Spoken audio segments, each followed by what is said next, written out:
normal is getting the toddler to nap without waking the baby, eating with one hand, giving your other children attention without neglecting the baby, and yet still trying to find time to sleep and eat for yourself.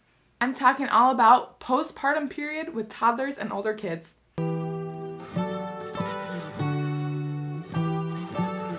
Hey guys, I am Amber with 1898 Mama. If you are new here, make sure that you hit the subscribe button because I come out with new videos on Tuesdays and Fridays. And if you don't know me, I am a mom of 5. This guy here is the youngest and my oldest is 8 years old. So I've got a range of newborn, toddler, and young kids right now. So I've had postpartum period with dealing with toddlers a couple times and I have some tips for you. Looking back at all of my postpartum periods, I think that going from 1 baby to 2 babies was definitely the hardest.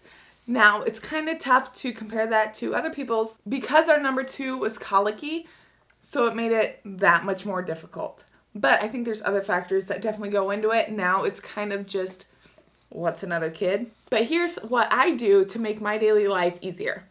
The number one thing I can suggest to you is to baby wear.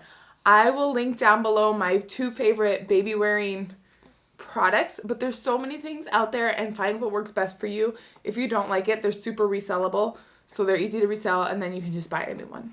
The next tip that I can give you is to try to stick to your routines loosely. Now, obviously, you just had a baby, things are hurting, it sucks, you're tired, so it's not going to be easy to just stick to your routine, but if you can just loosely follow it so that things aren't just completely thrown out the window and chaotic, it's going to make that postpartum period go a lot more easy because your kids aren't quite as affected. This last time, we didn't really stick to routines very well. If I could redo it again, I would have stuck a little bit more to our flow, but I didn't. It was just more difficult than it needed to be. Another tip that I can give you, and this is not just postpartum time, but this is just motherhood or if you're just a busy person in general, is to use the Walmart pickup or the Hy-Vee aisles online if you have a Hy-Vee or whatever your local grocery store is. Let them do the grocery shopping for you. It is so much more simple. If for some reason you forget anything, what we do in our family is my husband will actually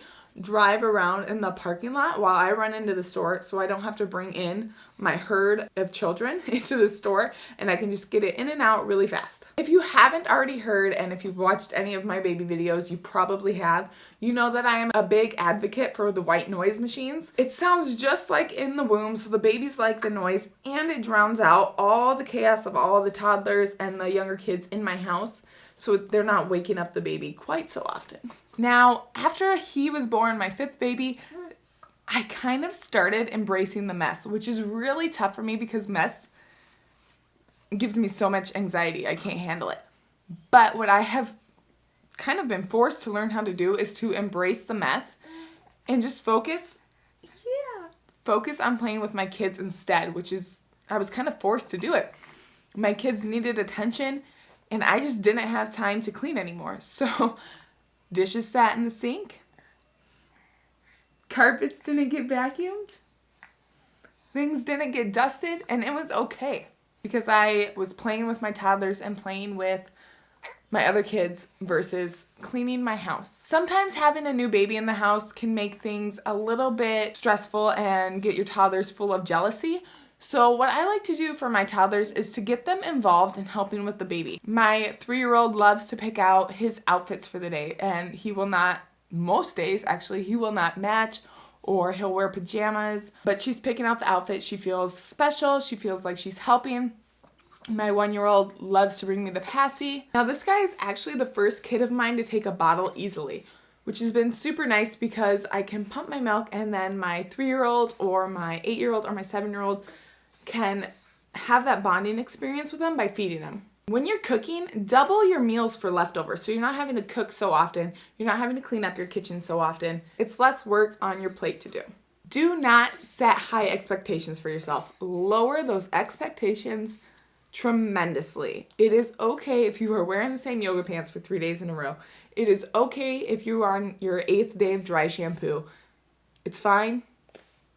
In fact, it's encouraged. While you are feeding your baby, whether you're a bottle feeder or a breastfeeder, invite your toddler to sit with you and read them a book while you're doing it.